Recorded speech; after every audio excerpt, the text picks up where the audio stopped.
Coach आपके जीवन में होना बहुत इम्पोर्टेंट है। आपको सही दिशा दिखाने के लिए बहुत इम्पोर्टेंट है। आपने बहुत साल तक जब एक कोच के साथ आप आगे बढ़कर आए हो, आपने कभी किसी एक भगवान को माना है, एक गुरु को माना है, वो आपके जीवन का कोच है, आप उसको देख करके आगे बढ़ रहे हैं, राइट। तो आपने उनकी बहुत सारी चीज़ें सीखी हैं। इनफैक्ट मैं तो ये कहूँगी शायद आप उनकी छवि बन चुके हो कहीं ना कहीं। जहाँ पर भी आप खड़े होते हो आप अपने कोच को रिप्रेजेंट करते हो।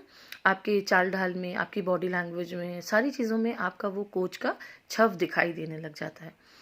इसीलिए इसी तरीके से मैं इस बात को ऐसे कहना चाहती हूँ, इसलिए कहना चाहती हूँ कि अगर आपने शुरू से एक भगवान, एक गुरु को माना है, तो किसी के भी बहकावे में आकर, किसी की भी बात में आकर एकदम से किसी दूसरे भगवान की तरफ भागना, पूजा पाठ करना शुरू कर देना, किसी भी दूसरे गुरु की तरफ अट्रैक्ट हो जाना, ये ठीक नहीं है बिल्कुल भी।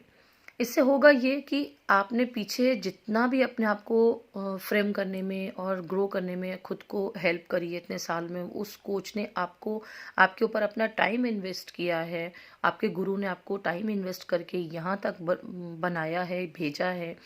अब अगर आप एकदम से रास्ता बदल दोगे, ना तो आपके अंदर पिछला रह पाएगा अच्छे से, और अगला आप सीख नहीं पाओगे। क्योंकि बहुत सारी चीज़ें जब तक हमारे अंदर रहेंगी और वो बाहर नहीं आ पाएंगी, आप नया कैसे भर पाओगे। इसलिए अपने बच्चों की, अपने से छोटों की, इनफैक्ट अगर आपके बराबर, आपके फ्रेंड्स, आपकी सोसाइटी, आपके एज से बड़े लोग भी अगर आपसे सलाह मांगते हैं, तो कृपया उन्हें सलाह अच्छी और सही दीजिए। हमेशा उनका मार्गदर्शन कीजिए। अगर वो आपके पास आते हैं सही और गलत जानने के लिए, कुछ भी, किसी भी तरह की मदद लेने के लिए, तो उन्हें सही रास्ता दर्शाइए। आपके गुरु ने जो भी आपको सिखाया है, आप उसकी शिक्षाओं को हमेशा सही तरीके से लेकर के साथ चलिए। सही तरीके से लोगों का मार्गदर्शन करने में अपना एनर्जी लगाइए। अपने एकदम से गुरु को चेंज करके दूसरी जगह जाना, अपने भगवान को एकदम से चेंज करके कि कोई है बचपन से वो कृष्णा डिवोटी हो करके रहा है और उसके घर में सारी चीज़ें एकदम से होती हैं बहुत अच्छे से, और एकदम से ही उसने अपना लाइफ का जा करके एकदम मकसद बदल दिया और वो माता रानी की तरफ बहुत ज़्यादा टिल्ट हो गया। बहुत दूसरे किसी भगवान, किसी दूसरे चीज़ को उठा करके आप उस चीज़ को एकदम से वो करने लग जाओगे, ना तो वो बीजारोपण हो पाएगा, ना वो बीज अंदर जा करके प्रस्फुटित हो पाएगा।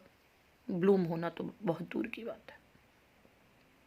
इसलिए जो भी चीज़ों को आप शुरू से कर रहे हैं, कहते हैं ना, एक एग्जाम्पल हमारे बड़े हमको देते हैं, एक ही जगह खड्डा किया जाएगा बार बार, तभी पानी निकलेगा। आप थोड़ा गड्ढा यहाँ कर दो, थोड़ा गड्ढा वहाँ कर दो, फिर तीसरी जगह कर दो, पांचवी जगह कर दो, पानी नहीं निकलने वाला।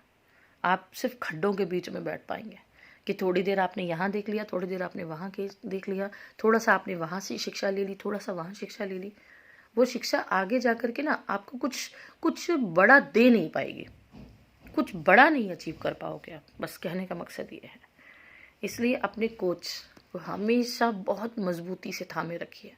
आपके पढ़ाई में, आपकी एथलीट होने में, आपके हॉबी में, आपके गुरु के रूप में, आपके भगवान के रूप में, हर तरह से अपने कोच को बहुत मजबूती से पकड़िए। ठीक है, हमारी लाइफ में बहुत सारे फेजेस आते हैं।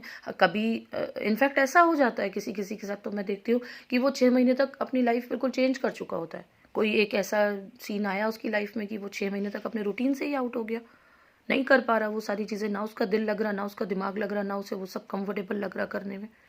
लेकिन फिर भी आपका जो इनर है ना, वो जब आप अकेले बैठोगे और आपको अगर कहीं एक उस कॉल की ज़रूरत पड़ेगी, तो आपको एक वही चीज़ याद आएगी।